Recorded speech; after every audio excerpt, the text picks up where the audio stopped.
Hey everyone, and welcome back to our channel. In this video, I'm going to compare WorkOS and Okta to help you decide which identity or auth solution is the best for your company. So let's start with Okta.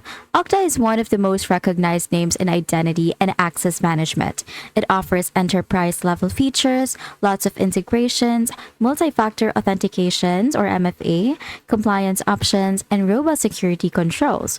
For large organizations with strict requirements, Okta checks many boxes, but Okta isn't without criticism. On Reddit, one user put it bluntly: people either think Okta services are completely useless. That comment captures a common sentiment. Some see Okta as overly complex or overkill for some smaller setups. Another user noted difficulties when switching devices. These kinds of pain points, complex UI, strict device rules, extra steps for administrators, are often what push people to look for lighter alternatives. Now let's move on to WorkOS. WorkOS positions itself differently. It's built to help SaaS and startup teams and add enterprise features such as SSO, directory sync, SCIM, without building all of that infrastructure from scratch. A Reddit user described their experience: "We use WorkOS, with which we instantly support basically every corporate SSO." That highlights the appeal. WorkOS lets you onboard clients with different identity providers quickly.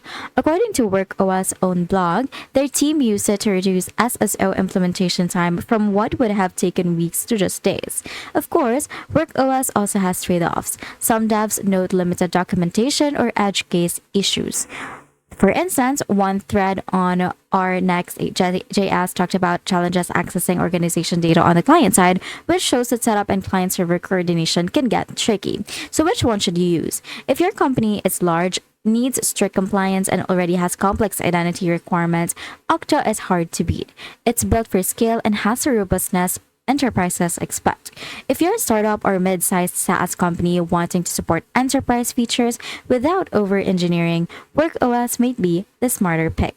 Personally, given the flexibility, developer speed, and lower friction, I prefer WorkOS for smaller or growing businesses, while Okta remains king at the enterprise level. And that's it. Thank you for watching, and I will see you in the next video.